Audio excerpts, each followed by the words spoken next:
Live. Hello, welcome to the This Is Not Therapy Hour. I am Brandon Testers. I'm a licensed therapist, but this is not therapy for very, very many reasons. And with me, as always, hopefully from now on, is Marie. You want to introduce yourself real quick, Marie? Hi there, everybody. My name is Marie Moran. I am one of the new executive functioning coaches with effective artistry. I'm originally from Ireland, but I've been living in Scotland for 11 years. Nice to be here. Yeah, nice to have you. 11 years, that's a long time. Yeah. I've been in Chicago, Chicagoland area, 13 years now. I feel like at that point it's just home for me. I don't know how you feel. Yeah.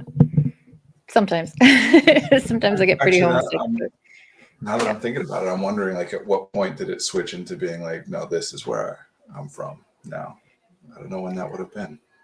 Just crept up on me. Yeah, it kind of crept up on me too. Probably about 6-7 years ago.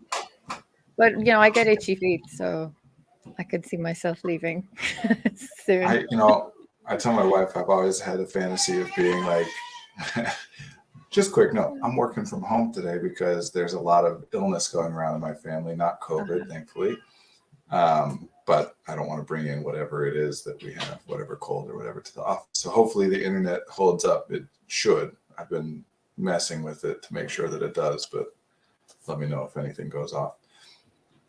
No, I've got that wanderlust too. I don't know. I think it is an ADHD thing for sure too, of like, I've always just wanted to be like, every 6 months, let's move to a new country. Let's just stay with like random friends all over the world and have adventures. Yeah. And then sometimes the urge takes me to just go walk into the woods and stay there for a while. Now that I think might be more the autism thing. Yeah, I think so.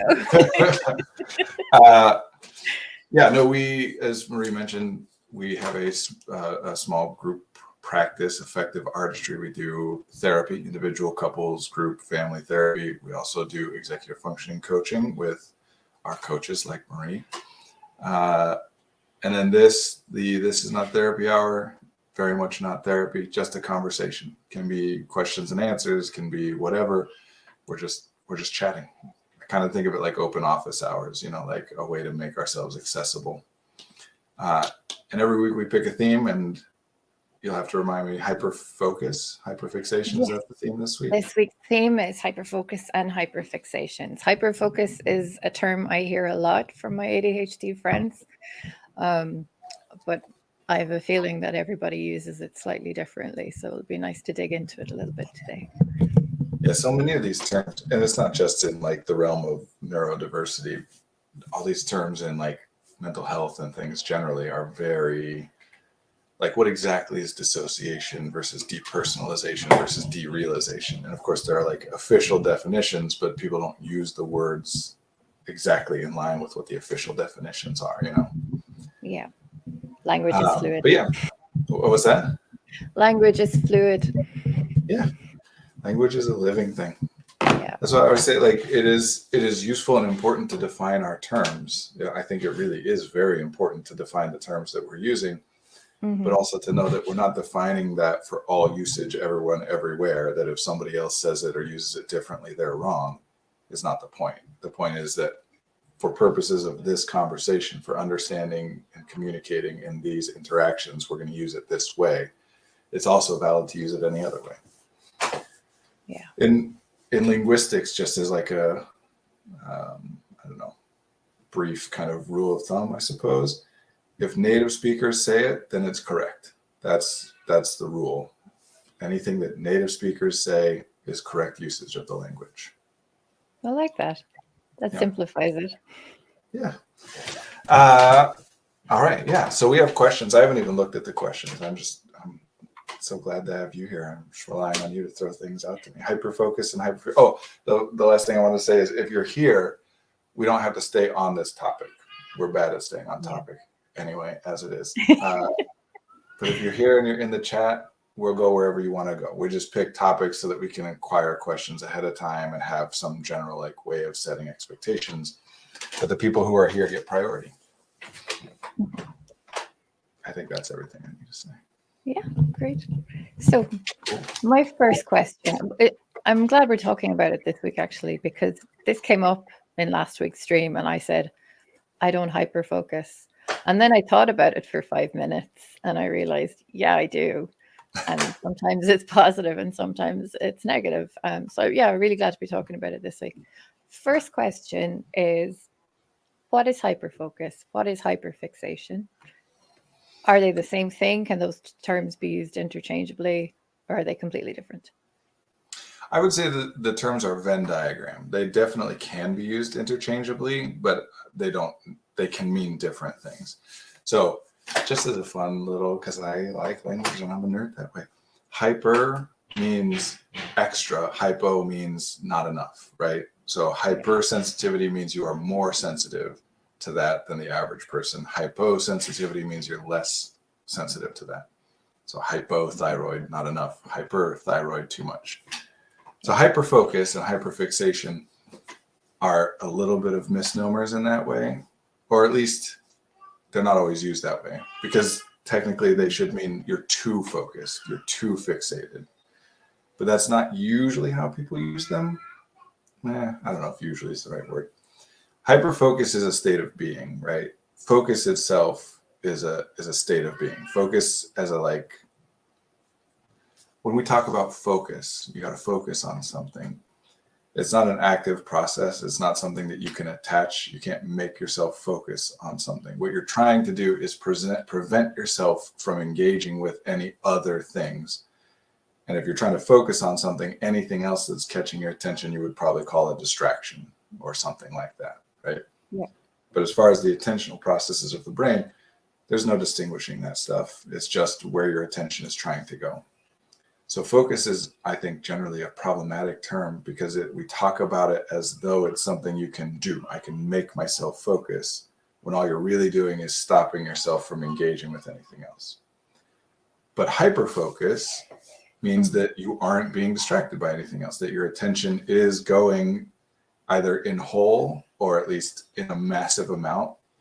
Most of your attention is going to whatever thing you are hyper-focused on. And so Right. it's not really too focused. Sometimes that's a problem. Certainly, we've talked a lot about like deprioritized interoception. That's my 1-year-old. Sorry. Very distracting. He's cute. I think about him. What were we saying? I totally lost my train of thought. We talk about deprioritized interoception. Oh, right. Like if I am, for example, hyper-focused on a video game, which is, you'll hear people use that a lot, or hyper-focused on a hobby, that I'm paying so much attention to that I don't have any attention left over to notice that I need to eat or drink water and I forget. Or I don't have any attention left over to remember that I was supposed to go pick up somebody from someplace 2 hours ago. I just lose track of it, right? Yeah. So yeah. That's really what we're talking about with hyperfocus is of my total available attention, the vast majority of it, if not all of it, is going to one thing. Mm-hmm. I'm getting a lot of like granular detail, a lot of in-depth about this thing, probably over a longer period of time than usual. Where hyperfixation certainly can be used to mean that same thing. But hyperfixation is more about your relationship to a thing than it is a state of being. So when I am focused in like that, that's hyperfocused. But I can be hyperfixated on something and not actively be engaging with or thinking about or paying attention to it right now. Like I can be hyperfixated on my to-do list, even though right now I'm talking to you. So again, does that come back to attention then? Because part of your attention is being directed elsewhere. Yeah, could be. And again, this is where I'm trying to address how it seems that people use the term. Yeah. Hyperfixation in a lot of ways is very similar to special interest, the way that the term special interest is used in autism circles. Although I would say that hyperfixation seems to be talked about in like, I hyperfixate on something for a few weeks and then move on to a new hyperfixation for a few weeks, where special interest, I might, be on that thing for my whole life. Okay. So hyperfixation is like me when I have ADHD and I'll pick up a hobby for 3 weeks and then forget it exists. I'll buy all the stuff and I'll get really into it and then I'll forget it exists and I'm on to the next thing. Yeah. Yeah. A version of that for me when I was a kid that I think is probably common is there's some new game coming out and I'm spending like every day I'm checking for news and like, oh, that new class, that looks so cool. And whatever, before fourth edition D&D was released, I spent like 6 months, probably a couple hours a day reading about fourth edition coming out in 6 months from now. Right. And then it comes out and I engage with it and play it and explore it in depth as much as I want to. And then 2 weeks later, I'm done. Wow. So now I'm wondering if when you hyperfixate on stuff, it loses its novelty value faster than if we didn't have a tendency to hyperfixate on something. It could be. I mean, I have a couple personal theories here, but this is certainly not like documented research stuff or whatever. I think for one, at least from my personal experience, a lot of this has to do with puzzle, like mystery and problem solving, that if I can't really answer all the questions I need answered, I'm only getting drips and drabs of information. But then I use those things to kind of extrapolate and come up with theories about, oh, I think it might be this.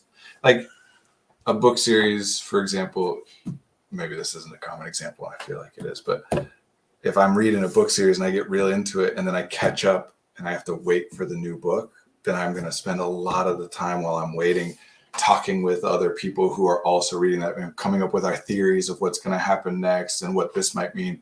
Whereas if I'm reading a series that's completed, I still might hyperfixate on it and read through the whole thing, but then it's done and I'm not as interested in talking about it and theorizing. If you started watching Game of Thrones when there were only 2 or 3 seasons, then you might do a lot of theory making and that's exactly what I was thinking about. I was going to say, like, all the subreddits that popped up around Game of Thrones and how active they were even between seasons, not just while the show was on. Yeah. So I think that's part of it in some cases, is that that part of the fun is in, ooh, give me one new piece of information and I'm going to try and extrapolate as much as I can off of that. Yeah. I think another thing that happens for us a lot of the time is when we're thinking about something that we can't actually do yet, whether that's because, like in my example, it's a game that hasn't been released, or these days, for me, it'll be things that I could do at any time, except that I'm way too busy, right? So if I start thinking about, oh, I gotta, do some research and figure out a way to fix my internet issues at home, it's hard for me, this is commonly talked about with ADHD, it's hard for me to sit down and do that in a 5-minute spurt, like, when I have 5 minutes, check one review of one thing and then remember the next day when I have 5 minutes to check another review. I need half an hour or an hour to just like get in depth and explore it. And because I don't have a half an hour or an hour, my brain's trying to like do it in little pieces or remind me, hey, don't forget, you got to do that thing. And so it stays top of mind until I get to actually sit down and do it and explore it. And then I get all I need out of it and I'm done. Okay. So hyperfocus is then it's in that state of doing, and hyperfixating is, I guess, thinking about the doing. Yeah, I mean, hyperfixating, I guess you could hyperfocus on something that is also your hyperfixation. Oh, that's true. Yeah. So hyperfocus is like the experience of, in this moment, my attention is dedicated to this thing. Hyperfixation is more a way of saying, here is this thing, and while I might not be actively engaged with it, I am thinking about it a lot over a span of time. Some of that time I might be hyper-focused on it. Some of the time I'm doing other things, but I still keep coming back to thinking about this. Okay. That makes sense. Yeah. Hyper-focus is like something that lasts for a day or less, where hyperfixation can last for weeks or months. Mm. Is it the same experience for kids as for adults? Do we experience these things the same way? Is everybody different? Yeah. I would guess no, but I don't know for sure. Okay. I would guess no only because typically, at least in our culture, children have more of an opportunity to dedicate their resources to one singular thing or a few things, where adults tend to have a lot more things coming at them. I've got, if nothing else, like 14 different bills to pay every month, even though it's all on auto pay at this point, right? Like I've got how many employees and friends, people call me from all different directions, where my 3-year-old is much more able to just sit down and do puzzles on the floor for 4 hours at a time. She Yeah. actually used to do a long time just doing puzzles.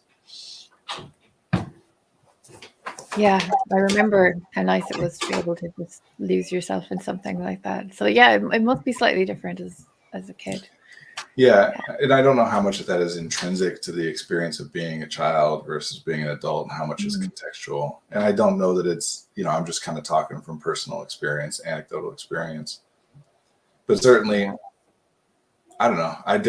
There are times where I miss the days where I could just sink into a book. Like, there were times in my life when I was younger where I would just literally, there have been days where I woke up, picked up the book that was on the floor next to my bed, started reading it, didn't stop reading it except to eat or use the bathroom until it was tired, Same. Yeah. There's a part of me that misses being able to indulge that, for sure.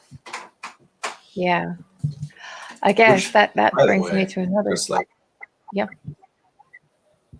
Oh no, please. I think we got off. I think my internet is acting up and we got unsynced. Go ahead. What were you going to say? Well, I was just going to say, you mentioned, reading until you needed to get up and eat or drink or go to the bathroom.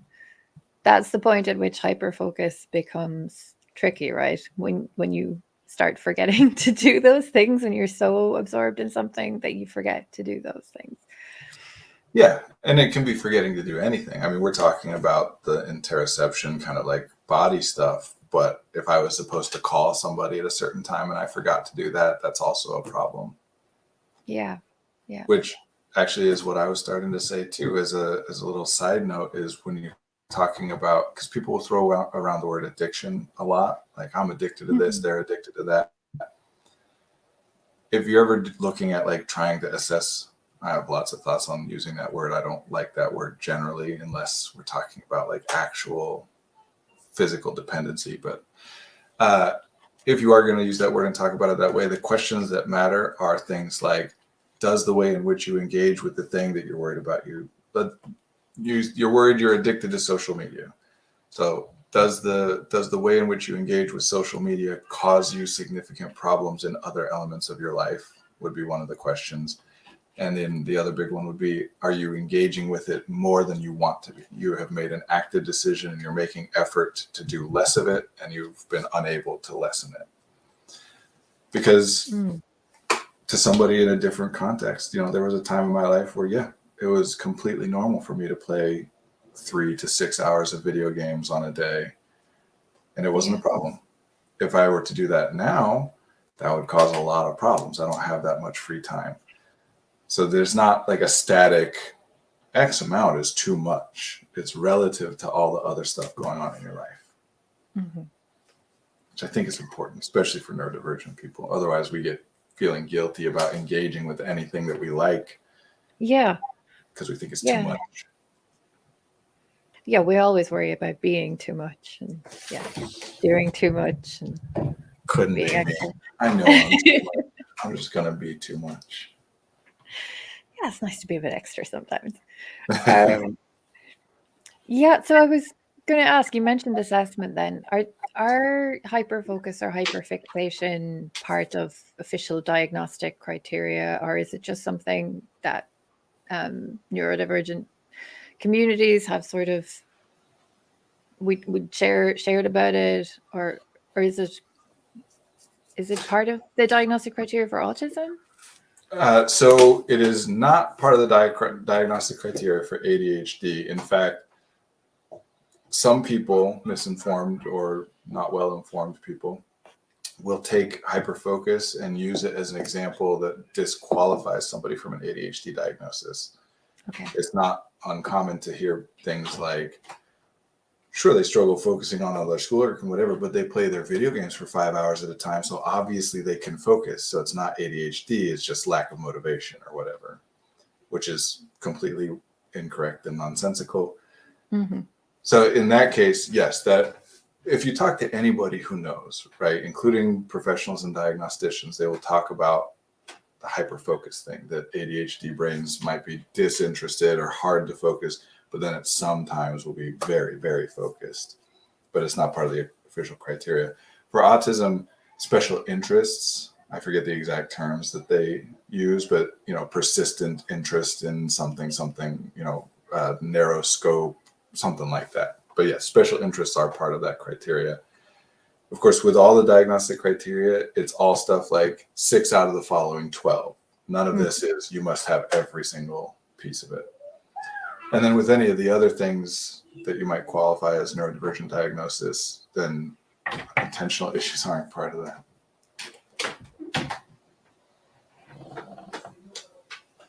Yeah, I think I had a 3-year-old knocking on my door, but then he just... So yeah, that's as far as diagnostic criteria is concerned. Nothing more infuriating than when I've heard people be like, yep, we ruled out ADHD because they can focus on horseback riding for 5 hours at a time or whatever it is that they like to do. Yeah, well, you graduated college, so you were able to study, so you couldn't possibly have ADHD. You hear that a lot.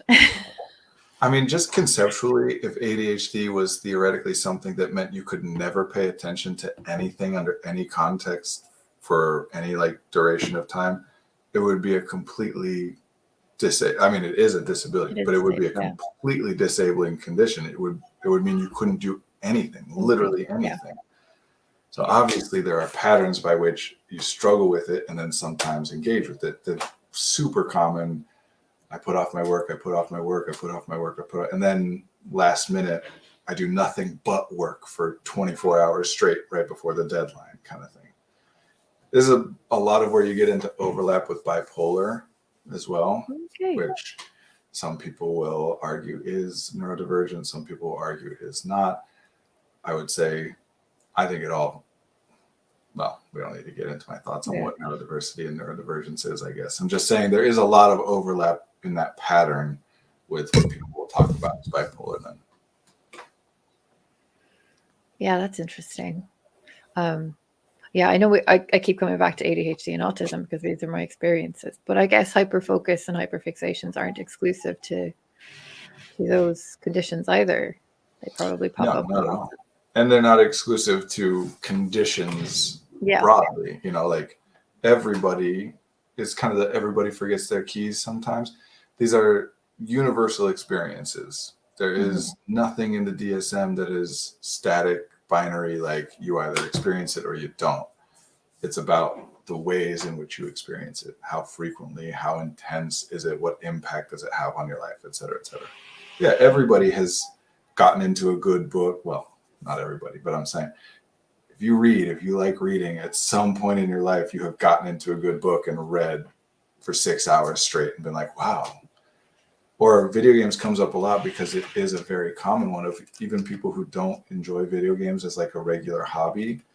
Like my mom, for example, does not play video games and will always talk about one time she tried when I was young. We all liked it. She tried playing video games one time and she felt like she was playing for a half an hour and she looked up and it had been 3 hours and she's like, okay, I'm not doing that anymore. It's dangerous. We all lose the time sometimes. Yeah. So I guess then the question is it a problem for you? And if it's a problem, what can we do about it? Yeah. Well, and what comes up a lot in ADHD communities, right, is people saying, how do I engage my hyperfocus mode? I know I get into this mode. How do I make myself get into this mode so that I can do it? Mm-hmm. I think largely that's a little bit of a backwards way of looking at it. It's not that you're in hyperfocus mode and whatever's put in front of you when you're in that mode, you will hyperfocus on. Getting into hyperfocus is about the relationship you have to whatever thing it is that you're hyperfocusing on. If that makes sense. Yeah, it does. So for me, social media can be something I can get lost in for a while. And sometimes I would blame my meds. I've taken my meds and I'm looking at my phone at the wrong minute and my meds have kicked in and now I can't stop scrolling. But It's because I'm engaged with conversation with other people, and that's what I'm enjoying, and I'm getting a little boost out of that. Maybe it's a dopamine boost again, but I'm enjoying it. I'm enjoying the experience. Yeah. It's when it's again, it's when it interferes with what I'm doing that then I'm like, okay, I have to stop. I have to change something here. Yeah. Well, and again, this is where, so I talk about this a lot with parents, but this is good for us all to explore. Trying to cut off the best option, the preferable option, because it causes problems, is a losing game. Things will just get worse and worse and worse and worse.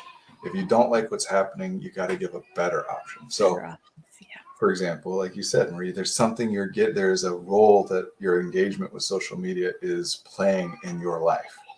And if you then miss something else and you misattribute your having missed that other thing to social media, and therefore you try and cut yourself off from social media, it's not going to go well. Because you need it's doing something for you. Unless you find some other way to meet that need, there's going to be some need going unmet until you get re-engaged with social media. It's not about what it is that you were doing while you missed the other thing. It's that you weren't thinking about the other thing. Yeah. It's not that we need to take away the stuff that's more interesting to you. It's we need to make that stuff more urgent or important or interesting or give you reminders or whatever. Yeah. Just trying to limit things. I hate like screen time limits. It's the worst idea in the world. You're just setting yourself up for fights with yourself, with your kids, whoever you're trying to limit. Instead, you focus on, here's the important stuff. Let's make sure all that gets done. As long as all that gets done, whatever you want to do with the rest of your time is fine. Not, you can only have 2 hours on screens, because then there are going to be times where you got 2 more hours and nothing to do, but you just can't do the thing that you're thinking about. Like, I think this is part of that hyperfixation thing, is if I am really thinking about something I'm wanting to engage with, but being prevented from engaging with it, then that takes more and more and more of my cognition, more of my attention and awareness goes to thinking about the thing. And we all know this. Like, yeah, if there's something you really want and someone's like, no, you can't have it. Do you just be like, oh, okay, fair enough, let me go? No, you're like, you try and figure out how to get it, or it just gets worse. Yeah. Which this is kind of my backdoor way of getting into, stop trying to focus on things. Everybody, it's the worst. Your brain is distracted, meaning it's paying attention to something else. It's doing that for some reason. It might not actually be helpful. Of course, it might be ridiculous and, irrelevant and whatever. But if you're just trying to say, nope, I will not move from this desk, I'm not going to go check and see if I left the oven on or not. I don't need to worry about it. I'm sure I'd already turned it off. When if you just go and check, it takes 2 minutes to go check and get back. You spend how much of your time and energy being like, no, I'm sure it's fine. Stop. Why am I worried about it? And then you go cycling. Just let yourself walk away. You need to walk away. Yeah. So there's a point at which it becomes a negative experience.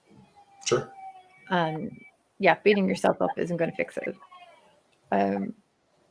So making other things more interesting, making other things more urgent. How does that work? Well, this is, in actionable terms, we're getting into this is like the most common advice for ADHDers especially, but set alarms, set reminders for yourself. Basically, create something when you're thinking about something that needs to be done, but not able to actually do it in that moment. Create something external that will remind you. And optimal is that it will remind you in some way that calls your attention. You don't even have to remember. So a to-do list, for example, if I'm thinking about it, but I can't do it, I can put it down, but I have to remember to check the to-do list later. Whereas an alarm on my phone, as soon as I put it down, I can forget about it completely, because then it will beep at me and call my attention when it needs to happen. So external, preferably that it will call your attention without you having to remember it at all. And then ease. If it's easiest for you, like if you can have a smartwatch and you can just quickly, or into your phone, use your voice assistant, your smart assistant on your phone to make a quick alarm or whatever, the easier the better. The more complicated it is, the more likely it is that when you think of it, you'll not only not be able to do it, but you also won't be able to set the alarm or whatever kind of a thing it is that you need to be doing. Yeah, and working memory is an issue for us ADHDers anyway. So the more of that stuff we can get out of our heads, the better. I learned this from being coached by you, because I just kept making lists and then not checking the lists. And, now I lean into that, using voice notes and Alexa and all that kind of stuff. And it has changed things for me. Yeah, Here's your reminder, do this at 11 a.m. instead of scrambling around on my desk for a piece of paper that I used on Monday and just getting yeah. lost. I mean, in the same way that like very common advice for neurodivergent people at this point is try an audiobook instead of reading. Same thing for outgoing, like try voice to text. Try something that allows you to speak and then it transcribes it for the exact same reason that an audiobook might work better for you than reading. Mm-hmm. But for some reason, it just doesn't get thought about in that reverse way. I'll say too that making to-do lists can be helpful even if you don't ever go back to them. That writing things down serves, again, different functions. One of those functions is as a reminder, yes, I've got a to-do list and I'm going to come back and check it again and do the thing. One is as an organizer, not only to remind me what to do, but I'm going to kind of put it at a certain time. I'm planning it, to do it this day or at this point or whatever. Another is just to organize it conceptually. Yeah. That I've got too much in my head. I'm feeling overwhelmed and like, oh gosh, I got so much on my plate. I don't even know what all it is. And I just need to get it down on paper so I can see it all in front of me and kind of organize it a little bit. And then if I never look at the paper again, it doesn't matter. It already served that function of just, let me walk through everything and make sure I'm not missing anything. Because sometimes people beat themselves up over, I keep making lists and I lose them. No, you did it for a reason. You don't have to go back and check it later. Like note taking too. If you take notes, but you don't ever go back and look at them, that doesn't mean they didn't do anything for you. Yeah, it helps you process your thoughts. So I think just for me, for particularly when we're talking about hyperfocus, having that little ping or having that voice reminder helps to pull me out of whatever it is I'm focused or hyper focused on, and bring me back to reality, I suppose. Yeah. Well, and some of my most generic but very actionable advice for people is take your phone, turn off all push notifications, and then go back and turn on the ones that you want. Make it opt in, not opt out. Yes. And they make it harder to do that as time. But it used to be you could just say turn off all push, and now you have to go through the list and turn off each one individual one. But the question is, do I want this thing to make me think about it, even if I don't want to think about it? Because anything else on your phone, if you want to think about it, you can just open it up and look at it. It's only stuff that you might not be, thinking about something else that you want it to be able to interrupt you and say, hey, pay attention to this. And then whatever thing you're using for your alarms or reminders, use a tone, use a sound, or whatever you're using that is different from anything else. Yes. My calendar, which is what I use to give me my 10-minute reminders and things like that, it uses a sound bite from the old Legend of Zelda Ocarina of Time games. Hey, listen, which has probably been heard on stream many, many times. Oh, wow. Then you don't have to, as opposed to, that might have been a message, or it might have been a text, or it might have been a million different things. It's, that's something, I'm supposed to be at something in 10 minutes. I better check. And in particular, make it something that will wake you up from a nap. So that if you do tend to fall asleep, but that you're not going to miss it. Yeah, I do that a lot, actually. If I'm going to take a nap, I set reminders before I take my nap. I don't sleep through stuff. Because you see, the flip side of it is you can't relax if you don't. If you don't set something that will wake you up from a nap, then you just can't nap for fear of missing the thing.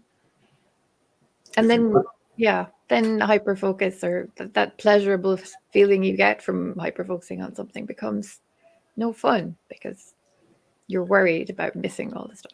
Yeah, and it happens less frequently. You can't sink into it because your brain is staying vigilant. Hyperfocus could be thought of as another way of talking about the same experience we talk about being in the zone or being in a flow state or having a peak experience. All of these things that more or less seem to describe when your attention, when your conscious like awareness is united and directed at something that is taking place in this moment right now. I'm not thinking about yesterday or tomorrow or anything that isn't here. I'm thinking about the thing that I'm doing, and everything I'm thinking about is going to that. And it just starts to feel like, you ask people about being in the zone or peak experience, and they'll say it's like things are just happening. It's like I want to do something and I don't know how, but it just gets done. I'm flying, I'm floating, I'm skating, all this like ease and effortlessness. Sometimes we call it hyperfocus. And yeah, back to the beginning, usually when people are calling it hyperfocus, it's because they think it's bad. Yes, you anticipated my next question, which was going to be, what's the difference between hyperfocus and flow state? And I guess that's it, it's how we perceive it, right? Yeah.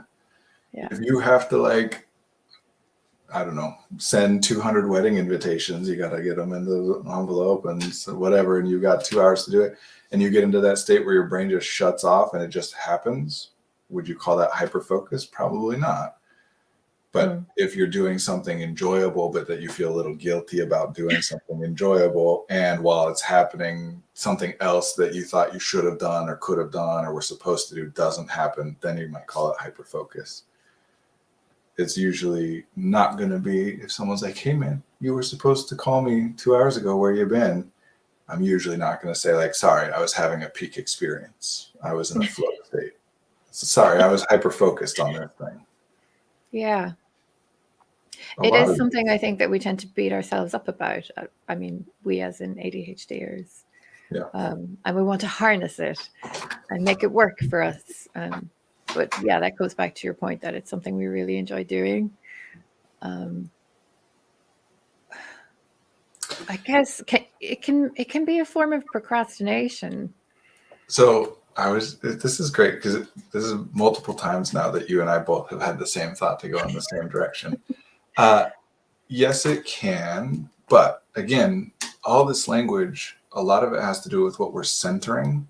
And when I say centering, I mean we're measuring something based on the presence or absence of some element, right? So if I ask you how you're feeling and you say not bad, then you're centering the bad, right? That the answer to how you're feeling is measured based in the presence of badness or the absence of badness, not the presence of goodness. If I ask you how you're doing, what's that? I should point out, as an Irish person, that's the stock answer if somebody asks how you're doing. Not too bad. I don't know why that is. Why we answer in the negative almost. Yeah. It is a like fun little brain teaser hobby of mine to look at little linguistic quirks and then try to match them. Not look at like root causes, but do try to match them to like cultural things that correlate, right? So if a linguistic thing, if not bad, is the stock answer, then I would expect that people raised in that culture also have a hard time asking for help, for example, complaining about pain and difficulty that they're suffering, that unless things are really bad, they're not bad. There's a saying, all right, there's nothing bad that could be worse. In other words, I'm having a rough time, but it could be worse. I mean, not being Irish myself, that's kind of the stereotype that's out there about Irish people is everything's pretty flat affect and, everything's pretty much going to be looking the same on the surface all the time, but then they'll go home and compose like epic poems about the futility of existence, It has to come out somehow. Yeah. So when we're talking about what we're centering, we're talking about what we're making most important, meaning what we're paying attention to. Is it bad or is it not bad? Instead of is it good or is it not good? And then coming back to what we're talking about with hyperfocus is what we're centering. Are we centering the things that we're not doing? I didn't do X, Y, or Z, and then I'm saying I didn't do X, Y, or Z because I was hyper-focused? Or am I centering the things that I am doing, in which case we're much more likely to talk about it as being in the zone or just enjoying myself or whatever it is. Mm-hmm. I forget what procrastinating. Yeah. All right. This is one This of is my when words. it becomes a negative, I guess, if you're Yeah, if we aware of talk it and you keep it up and you're not right. doing what you need to Same be with doing. like escapism. Oh, I'm using video games as an escape. Nope, I've never heard anybody say I'm using gardening as an escape or I'm using baking as an escape, right? Like all you mean is you're doing something that you enjoy doing. Yes. What makes that an escape except that you're centering the things that you think you should be doing instead, and therefore it's bad that you're doing the video games. We should be doing things that we enjoy without feeling guilty about using them as an escape or a procrastination. Mm-hmm. But one of my, again, very common and generic, but because it's common, it's often helpful. Really investigate. What do you mean procrastinate? Actually, for you, Marie, when you say procrastinate, what do you mean? For me, it's avoidance, really. Meaning that you're thinking of something that you Something or that's, should do, but don't want to, and therefore avoid doing it. yeah, something, well, not necessarily something I don't want to do, but something maybe I don't feel able to do, but again, struggle to ask for help. Well, I mean, You know, if we're yeah. expanding to that, which I like that definition, I would add even more that it's actually not a good idea to do it, even though I think I should do it right now. That doesn't get looked at a lot. But if we're expanding it out into not able to do, then why are we calling it procrastination? Right? Did you work out at 2 a.m. last night? No, I was asleep. Why are you procrastinating? Like we do different things at different times. So this is commonly helpful for people.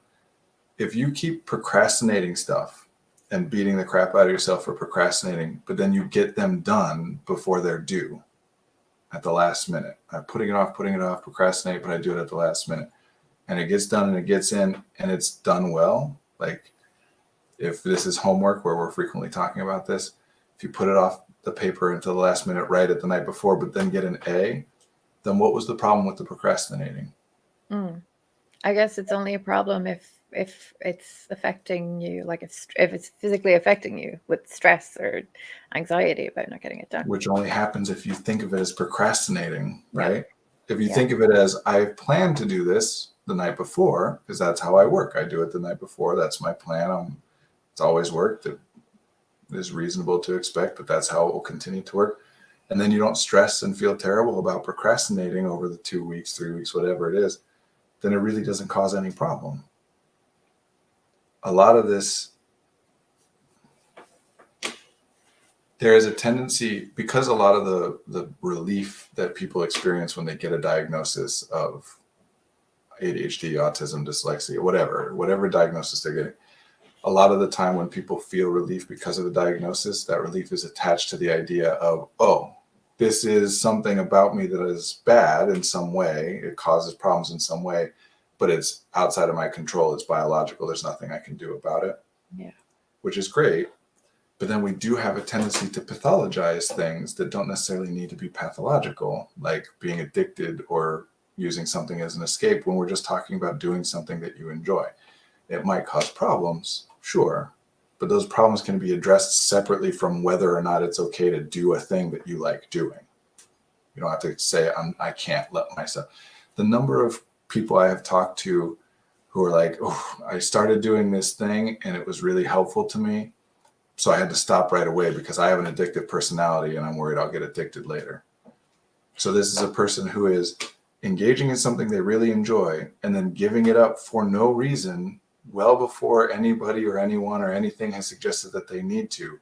That's the person who's saying that they have an addictive personality. Yeah, that doesn't make a lot of sense. We get in our heads about what we're bad at, what we're doing wrong, and then we start seeing everything we're doing as a bad thing that isn't okay. Mm-hmm.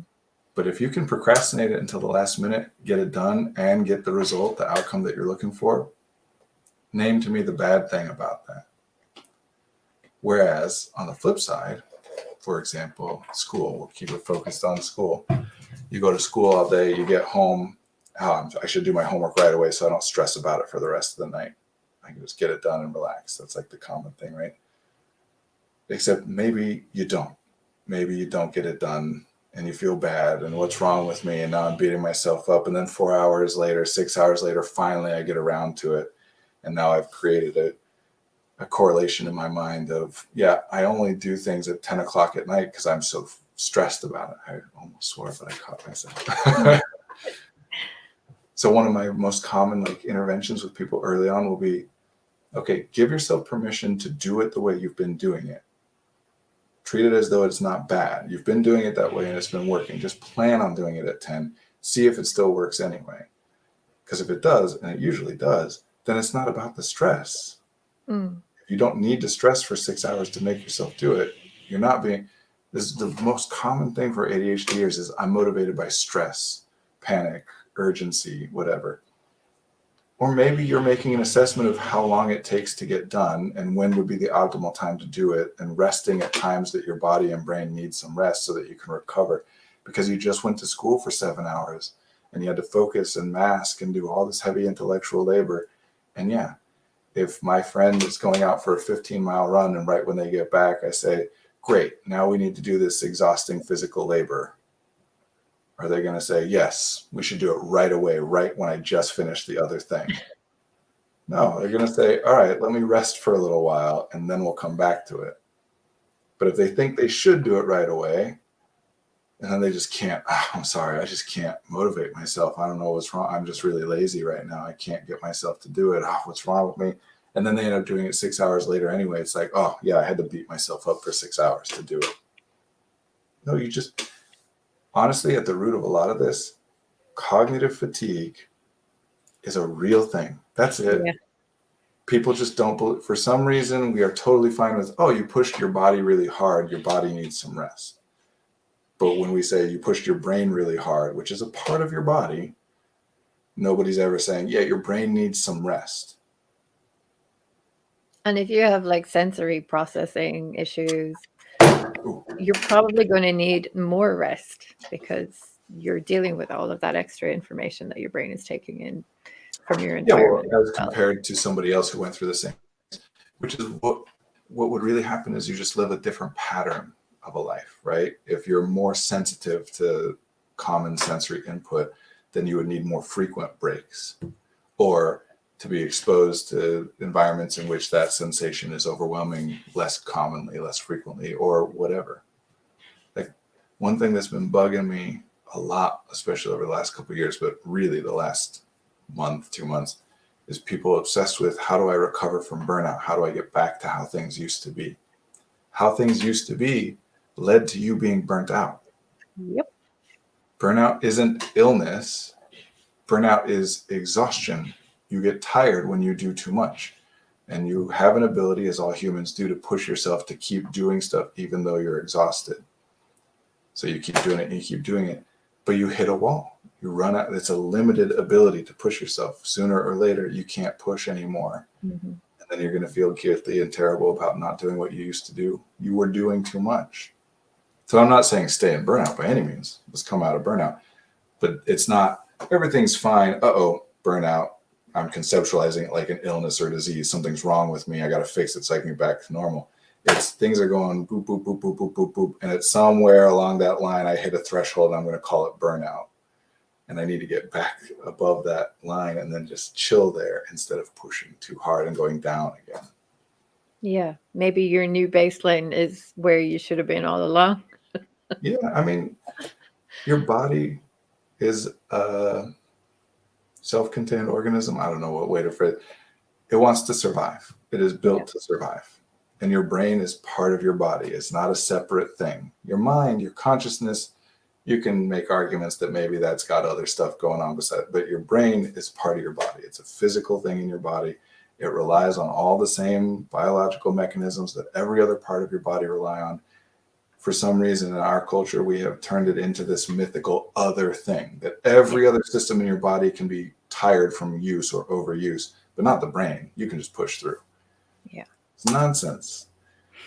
And burnout, just like exhaustion or any of these other things, are your body and brain operating as designed. that at a certain point, no matter how badly you want to, you just can't keep going, because if you did, you would kill yourself. You're hurting yourself. And so systems engage and shut you down. I don't know. This is something I learned a long time ago, way back in high school. So maybe the science is updated on this. I don't know how accurate this is, but from what I learned, in cases of extreme sleep deprivation, if for whatever reason you just don't sleep for 3 days, 4 days, whatever, what will happen is local sleep, that certain regions of your brain start shutting down as though it's asleep for a few seconds at a time. And it's kind of scattershot. Okay. And of course, as far as like the experience of it goes, when we are in that place, each of us, we're just like, oh, I'm foggy, or oh, I can't seem to track things, or I'm losing things, or whatever. It's just, instead of your whole brain shutting down and repairing as it's supposed to do in sleep, little pieces of it are going at a time in ways that you can't really acknowledge. A lot of burnout or brain fog or any of these things could just be you need way more rest than you're getting. Yep. This is all very familiar. Yeah. I'm honestly, it's this cultural level gaslighting that I just hate, where for some reason the message is, you know how you feel tired? You're not. You're not really tired. If you think you are, you're wrong. Don't trust your own perception of fatigue, exhaustion, tiredness. That's just laziness. Yeah, sleep is for the weak.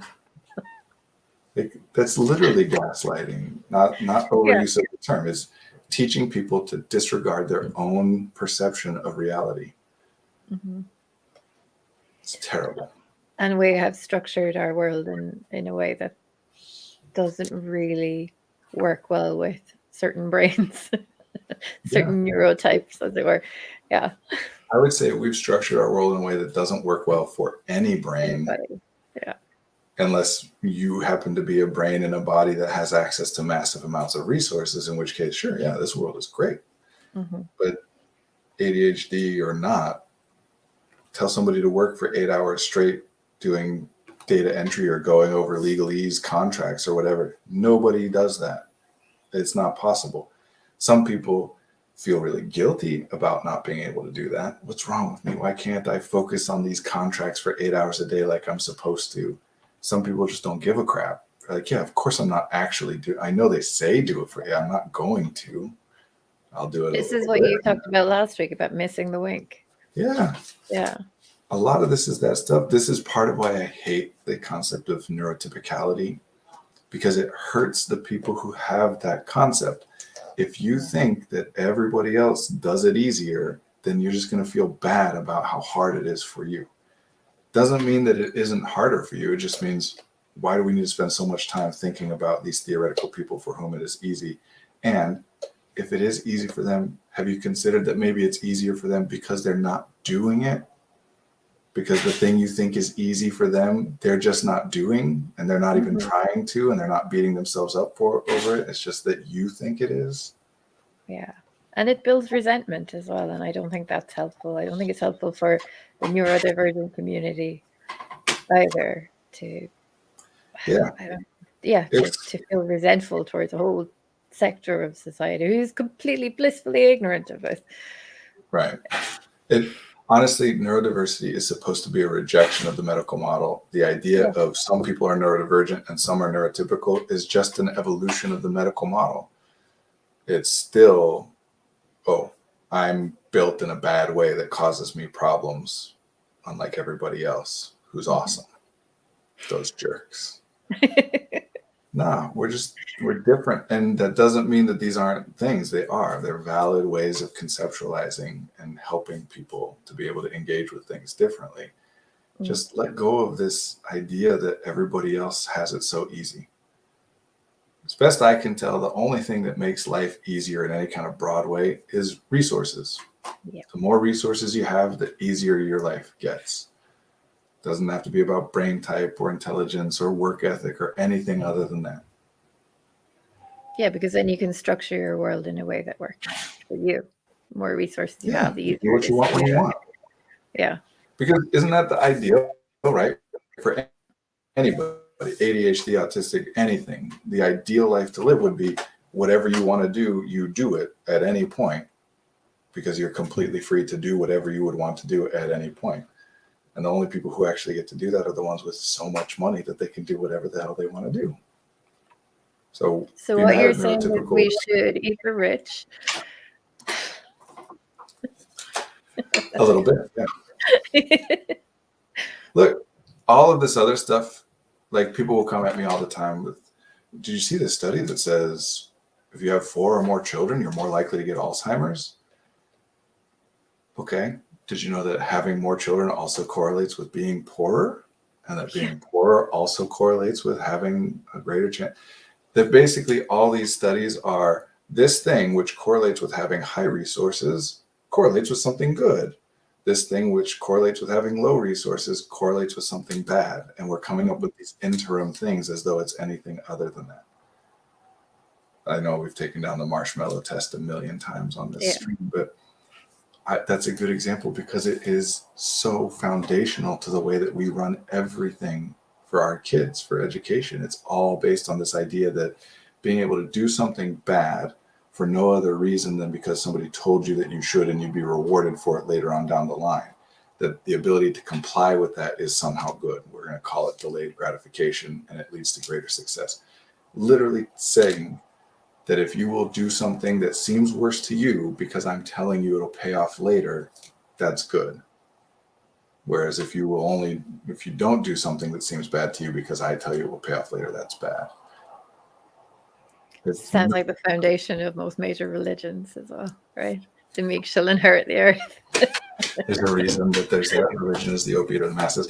And I'm not anti-religion by any means. No, I think meaning is incredibly important. I'm a huge fan of Viktor Frankl. Man's Search for Meaning is like his, primary text. I was going to say seminal text, but that's a weird word. I don't like that word very much. Which, by the way, and if anybody doesn't know, Viktor Frankl was a therapist, a psychotherapist. Existentialism, while we talk about it a lot in the philosophy of it, was originally conceptualized as a way of engaging with therapy, helping people. Anyway, point is, it's about meaning, that you got to find meaning in the things that you're doing, whether those things are painful or pleasurable, because that was, Freud is all about the will to pleasure. Everything we do is in search of pleasure. And then Frankl was saying, no, everything we do is in search of meaning, because we do unpleasurable things all the time and feel good about it if it's meaningful to us. Yeah. So yeah, you have to find meaning in what you're doing. And then if you're doing unpleasant things because they might pay off later, cool. But it's because it has meaning beyond just that you've been told to do it that way. Otherwise, we end up in this place where everybody's like, oh, it's okay for me not to do some ridiculous 40-hour-a-week work and intellectual labor that nobody does because I have ADHD, but those neurotypicals, it's so easy for them. No, it's not. It's not, no. Nobody does it. And if you're thinking that you're the exception, by the way, if you're listening to this and you're like, no, I actually sit and work 40 hours a week. First of all, you're definitely not neurotypical. Second of all, and what you're doing, you must really enjoy on some level, even though it's also draining. I do actually work from the moment I get to the office to the moment I'm done. It causes problems. I'm trying to change it so I don't run to the bathroom, literally sprinting down the hall every day. But I do it because what I'm doing is so enjoyable. I am hyper-focused on my work. Yeah. And that's fine. I'm still exhausted at the end of the day. It's still very draining and depleting because it's difficult, but I enjoy it. If you're working 40 hours a week and you don't enjoy your work, you're not hyper-focusing on your work, then you must be terrified of what will happen if you take a break. There's no other thing. Either you like it or you're terrified of what will happen if you don't do it. So there you go. Fictional person who's not listening to this, who might have thought that they were. Yeah. We didn't get through any of our, or not nearly all of our questions, did we? No, but I really enjoyed this because I think that, yeah, we probably need to reframe how we look at hyperfocus. If it's becoming a problem, then yeah, obviously speak to somebody and try to devise ways to make it less problematic. But as you say, add things that you find more interesting and more fun, rather than trying to quit something cold turkey just because you think it's bad to be doing it all day. Yeah. If you have a problem with what somebody's doing, whether it's yourself or anybody else, if you think what somebody's doing is a bad thing for them to do, then offer them something better. Don't just try and take away the thing that they're doing, because they're doing it because it's the best option they have. Yeah. They might be wrong. There might be better options than shooting up heroin or whatever is possible, but then you find those better options and present them to them. You don't just tell them to stop shooting up heroin. And it's not that I think people should shoot heroin. I've never done it myself. It seems problematic from all the data and the science out there. It seems pretty clear that it's not a good choice long term. But what we're not comparing against, what we can't compare against, is each person who is using heroin, what would they be doing if they weren't? We're comparing them against people who aren't using heroin, not the hypothetical version of themselves that isn't using it. And how are you going to convince anybody that we're for sure that it would be better? Because at least in some cases, it's not going to be. No. So again, it comes back to better options and resources and access to those resources. Yeah. It's not just about what you're supposed to do. You're supposed to do it unless you can explain why not. It's what you're doing serves some function for you. If it's bad, find better options to the extent you're able. I think we're a little over time. I just have one other question just to touch on briefly. If you were looking for if you wanted to do something, if your hyperfocus or hyperfixations were doing something that you felt was harmful, would you recommend any techniques, therapeutic techniques, mindfulness, CBT, anything like that? Yeah, I mean, all those same things, basically anything that brings your attention away from, like CBT, mindfulness, those kinds of techniques, those tend to be about drawing your attention away from the cognitive environment and into the physical, like whether it's your body or the environment around you, whatever. Well, some hyperfocus is already in the physical environment, but same fundamental thing. We're just trying to draw the attention elsewhere. Yeah. But the point of hyperfocus is that you're so focused that it's hard to remember that you should draw your attention elsewhere. So best advice is build interruptions into your day. That it sucks. You don't like it. I don't want to be in the middle of, an hour or two of 4 hours of writing an email and have someone come in and bother me. I'm like, no, I got to get this finished. Except when I'm anytime other than that 4 hours, I'm going to say, yes, please interrupt me so I don't spend 4 hours trying to write an email. In the moment, I won't like it. So you have to structure interruptions into your day. And a lot of that happens automatically. There is some of that gets lost from the, communal working structure where everybody's working at home. You don't have those interruptions. That doesn't necessarily mean it's bad. It's not bad for an individual person or blah, blah, blah. But you might want to look at other ways to replace it. There's a reason that so many people got so into having pets and houseplants with the switch to working from home, because just something that's like, oh, well, my cat's interrupting me. Because if you didn't have your cat interrupting you, what else would? Yeah. So build some interruptions into your day and make it as easy as possible for yourself to come up with something else and shift into something else in those windows of clarity that you have of like, ooh, I should do some other thing. So that can be things like menus, which we use a lot, just what else could I do? What else should I do? Reminders and things are interruptions and guide you to other things. But interrupt yourself, make it easy to shift onto something else. You can always get interrupted and go back to what you were doing. That I started a co-working group in lockdown for precisely this reason. Working from home was not working for me or for a lot of other neurodivergent people. And we structured it so that we ran Pomodoros so that none of us would end up in that hyperfocus. And there was always the host of the co-working session on Zoom would announce the start and end of the breaks. So you would gently pull people out of that hyper-focused state. And if they were really into something, they could just mute us so they didn't have to be interrupted.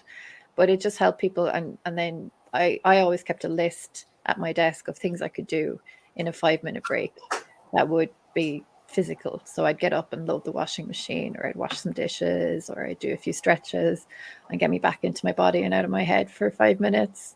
I've come back to my work feeling refreshed. I know the Pomodoro technique doesn't work for everybody, but I found it helpful. And I know a lot of other ADHDers find that quite helpful too. Yeah, Pomodoro is it's kind of like the paint by numbers version of, pacing yourself. If you Yeah. just really don't have an idea of how to do it or an ability to do it by nature, to have something that's saying 20 minutes and then 5-minute break and whatever is great. But the idea, what I try to get to people to go to is stop thinking about distractions as distractions. Yeah. Your brain is thinking about it for a reason. So engage with your distraction. If you're worried about leaving the oven on, go check the oven. If you're feeling like, oh man, I really wish I could get up and just like do some stretch, then get up and do some stretching. You got a song stuck in your head, go play that song and listen to it all the way through 3 times or whatever. Engage with. So instead of I should work this long and then take this break, it's anytime you want to, you take a break. It's just when you take a break, you set a reminder for, okay, 10-minute timer, because that's how long I want to take a break. And you go and do it. When the timer comes on, you either come back to the task or you say, no, I need more time. Yeah. Set another timer. Just make sure that there's always a timer getting ready to go off. Unless you're like, no, I'm not doing it at all for the rest of this day, in which case then you got to move it in your planner or however you organize things to another time. But there really is not much in the idea of forcing yourself to do things differently than you would otherwise do them. There are reasons to do that sometimes, but if you don't have a specific reason, if it's just because that's the best way to do it or that's proper or whatever, I want reasons. Otherwise, go take your break. Yeah. Sometimes at the co-working sessions, people would drop in, and after an hour, they'd say, "Oh, I can't get this done today. I feel terrible. Nothing's happening." And we would just say, "Well, you got an hour done, so don't beat yourself up. You still got something done. Now go and relax and do whatever it is your brain and your body Good needs." for you to be that in touch with yourself to realize. Because if you spend another 2 hours trying to force yourself to do it, you just would have wasted 2 more.